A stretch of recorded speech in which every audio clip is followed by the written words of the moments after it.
কিবার তাহাদুর আয়োজনে উপস্থিত হতে পেরেছি, তাই আমাদের সেই এমআই মাকে আমি শতকোটি প্রণাম জানাই। সেই আমি মাকে নিয়ে লিখেছি অন্নদাতা মা। মাগো তুমি সুতাময়ী আমাদেরই মা, অন্নদাতা তুমি মাগো ধরি তোমার পা। তুমি বিনে মাগো কোথায় যাবো ঘোরা, তুমি মুঝে জীবনদাতা সব থেকে সেরা। 13 আগস্ট জন্ম তোমার 2013 সাল, তুমি মাগো খুলে দিলে দুর্ভাগ্যের কপাল। তোমার যারা চিনেছে মাগো সেই সন্তান যত, আজকের দিনে মাগো তোমার প্রণাম জানাই শত। এইভাবে মাগো তুমি দেখো মোদের পাশে, ফুলের মালা দেওয়ার জন্য তাকে তোমার আসে। জন্মদিনে তোমার সন্তান চায় দিতে ফুল, সবার মনে আশা করি করো সাকসেসফুল।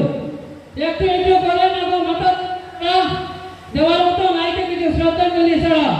প্রবীণ তাকে প্রণাম জানাই জড়ো করে হস্ত, বিশ্বের মধ্যে সারা তুলেন থাকি ওনার মস্ত। অনেক কোম্পানি আশেপাশে ঘুরাঘুরি করে নাম্বার ওয়ানে যেতে পারে মাইলেজ স্ট্রিটের ধরে। ভাগ্য আমার ভাগ্য সবার মাইলেজ স্ট্রিটে থাকি, মাইলেজ স্ট্রিটে দেখার জন্য অনেক স্বপ্ন দেখি। সেই স্বপ্ন পূরণ করুন এমআই নামক মা, জন্মদিনে প্রণাম জানাই ছুঁয়ে তোহার পা। প্রতিজ্ঞা করি মায়ের কাছে সবাই সবার পর, প্রত্যেক যেন পেতে পড়ে মায়ের চরণ। Thank you.